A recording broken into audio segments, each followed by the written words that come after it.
Sleek, innovative, and ahead of its time, the Aluminaut was the world's first aluminum submarine. But its true test was yet to come, a mission that would thrust it into the riskiest role ever taken on by a submarine. In 1964, during a routine refueling operation above Palomares, Spain, a B-52 Stratofortress and a KC-135 had a devastating mid-air collision. Metal screeched, flames erupted, and the two massive warplanes plummeted to the ocean below. But the chaos was only beginning. Amidst the billowing smoke and fire, a cargo far more ominous than burning jet fuel was set loose. 4 thermonuclear bombs, with the power to level cities and scorch nations, fell from the sky, their locations unknown. The worst fears of the Cold War were violently rekindled by the grievous incident. 3 of the warheads were swiftly recovered and accounted for, thanks to the cooperation of Spanish authorities. Still, another had sunk to the bottom of the sea, and it would require an extraordinary operation to recover. The Aluminaut, a top-secret asset, was sent for the high-stakes mission. The submersible and its crew would have to do everything in their power to recover the thermonuclear bomb before someone else could claim it. At one point in history, aluminum was the treasure of kings, pricier than gold or platinum. Its production was an alchemical puzzle, costly and inefficient. Then came Charles Martin Hall, an American chemist with a vision. His groundbreaking method transformed aluminum from a mythical metal to an icon of the 20th century. As World War II erupted, this featherweight, rust-defiant element emerged, reshaping warfare aviation. By 1943, the U.S. was churning out nearly 2 billion pounds annually, serving the voracious maw of war. Soon, it would enter every household. But it didn't stop there. Its electric conductivity rivaled copper, and its malleability birthed everything from precision machine parts to the ubiquitous beverage can. Plus, its cyclical life, being infinitely recyclable, championed environmental sustainability. By the 1960s, aluminum wasn't just prevalent, it was pivotal. Computers, space shuttles, tech marvels, they all bore the signature of aluminum's unparalleled combo of lightness and might. Yet, curiously, the ocean depths remain primarily untouched by this wonder metal. Its anti-corrosion prowess, featherweight stature, and robust nature screamed submarine material. And as fate would have it, the oceans were about to witness a revolution. In the tumultuous 1960s, naval visionaries contemplated a radical shift, replacing the dense steel titans of the deep with sleek aluminum counterparts. Aluminum, at about 1/3 the weight of steel, offers greater buoyancy, potentially enhancing the performance of submarines during diving and surfacing operations. Furthermore, aluminum's non-magnetic properties are particularly notable. Unlike steel, aluminum doesn't register on magnetic anomaly detectors, which detect changes in the Earth's magnetic field caused by large metal objects like steel-hulled submarines. This feature alone allowed a massive stealth advantage, especially during the height of the Cold War, when submarine and anti-submarine warfare were central to the naval strategies of both the US and the Soviet Union. Moreover, aluminum's inherent resilience against saltwater corrosion suggested shorter and fewer repair dockings and an extended vessel lifespan, a significant advantage for naval operations. However, aluminum's unique properties posed engineering challenges. Its response to the crushing pressures of the abyss was unpredictable, especially compared to the familiar robustness of steel. Welding aluminum became an art of precision, with any lapse potentially introducing fatal flaws. Constructing an aluminum submarine was an audacious undertaking, a balancing act between groundbreaking innovation and potential vulnerability. The stakes, from both the abyssal depths and the geopolitical pressures, were astronomical.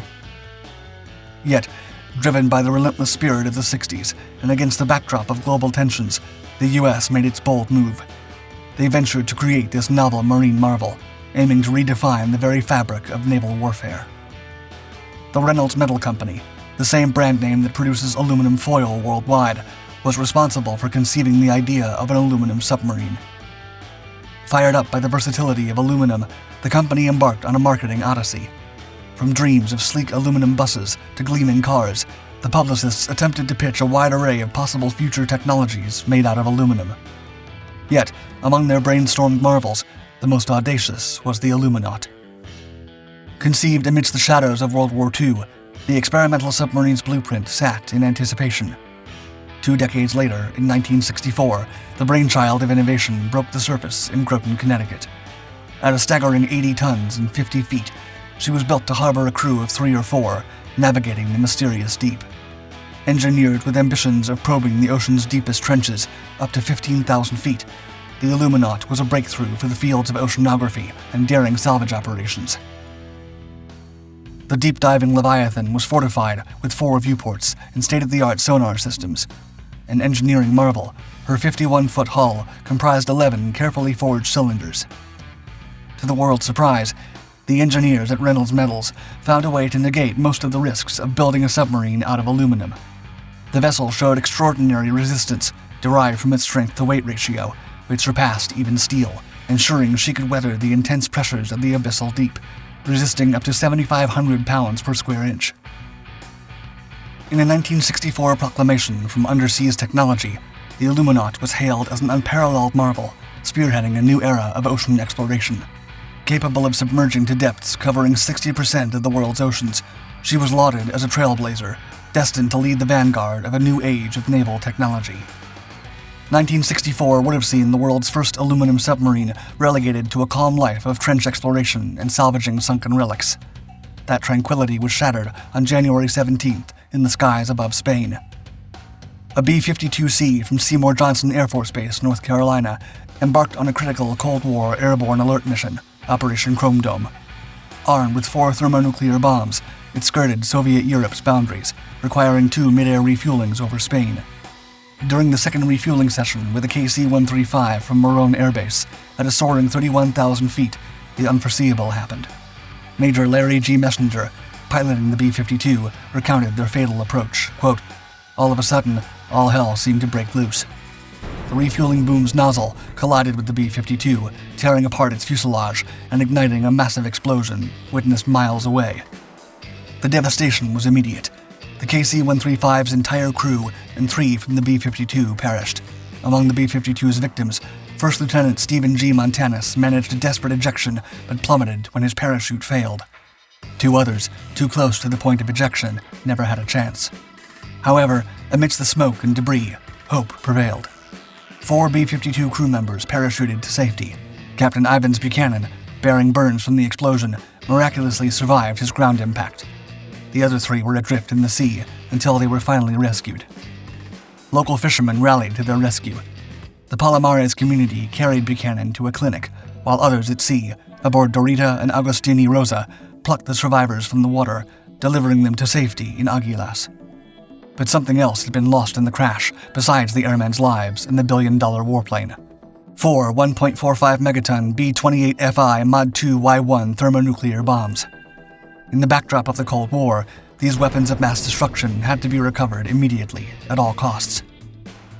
This catastrophic day, forever imprinted in aviation history, cast an unexpected spotlight on the Aluminaut. Suddenly, the submarine's exploratory purpose became apparent with this global incident, heralding a new chapter in its oceanic ventures. The quaint fishing village of Palomares transformed overnight into ground zero of a nightmare. From the heavens, 4 of mankind's most terrifying creations descended.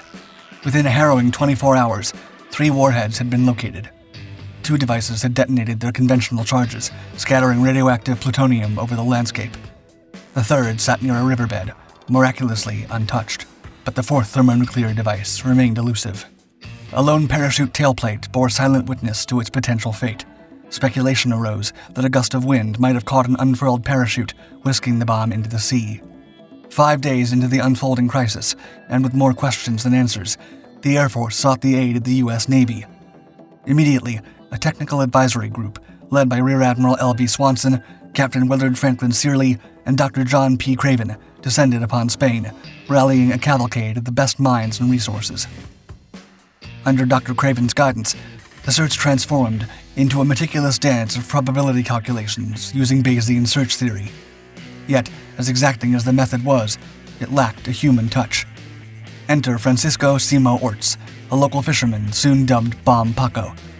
He had witnessed the weapon's descent into the abyss. Incorporating his vivid recollections, the U.S. Air Force integrated him into the mission.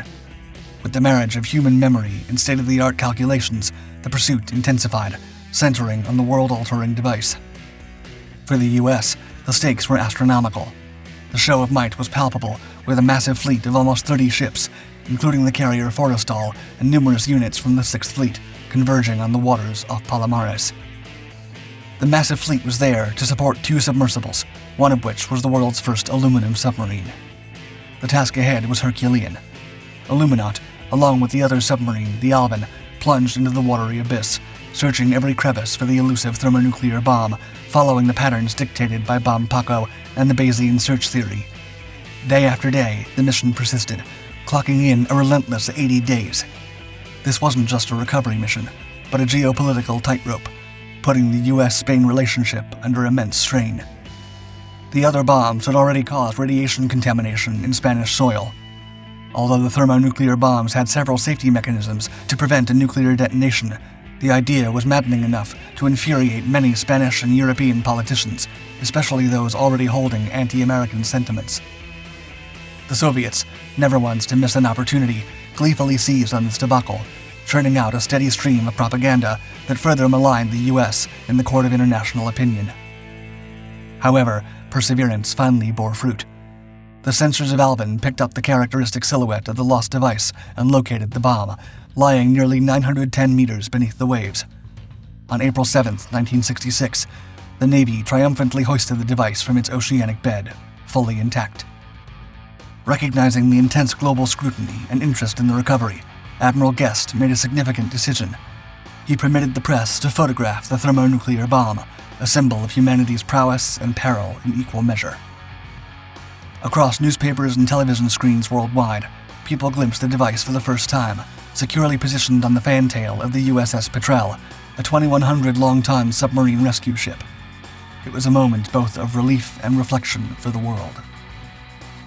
While Alvin basked in the limelight after locating the lost thermonuclear bomb, the Aluminaut's invaluable contribution to the extensive search operations cannot be understated. The Aluminaut, with its innovative design and capabilities, played a pivotal role in scouring the vast oceanic expanse, ensuring that no stone was left unturned. However, roles were soon reversed, turning a competitor into a savior. In 1968, during a routine operation, as Alvin was being lowered into the water from its tender ship, Lulu, a catastrophic failure of 2 steel cables caused it to plummet into the ocean's depths. With the hatch still open and 3 crew members aboard, it was a race against time. Fortunately, quick thinking and immediate action allowed the crew to escape unscathed, but Alvin was lost, settling almost a mile below the surface. The following year, the expertise of the Aluminaut was called upon once again. Displaying its unique capabilities, the Aluminaut deftly maneuvered to secure Alvin, ensuring the submersible was ready for retrieval. Alvin was brought back from its watery grave with the combined might of the Aluminaut's precision and the USS Mizar's power. The discovery of edible food items on board Alvin, including a cheese sandwich, showcased the cold, oxygen-deprived environment's preservative effects deep beneath the surface. While Alvin's rescue required extensive repairs and an overhaul, this episode cemented the camaraderie and interdependence of these 2 groundbreaking submersibles. In the end, aluminum did not become the standard material for military submarines. It was found to have more drawbacks, particularly requiring extended maintenance and repairs, which outweighed its benefits. The Aluminaut, however, was a testament to the marvels of human engineering and the unpredictable challenges posed by the vast oceans.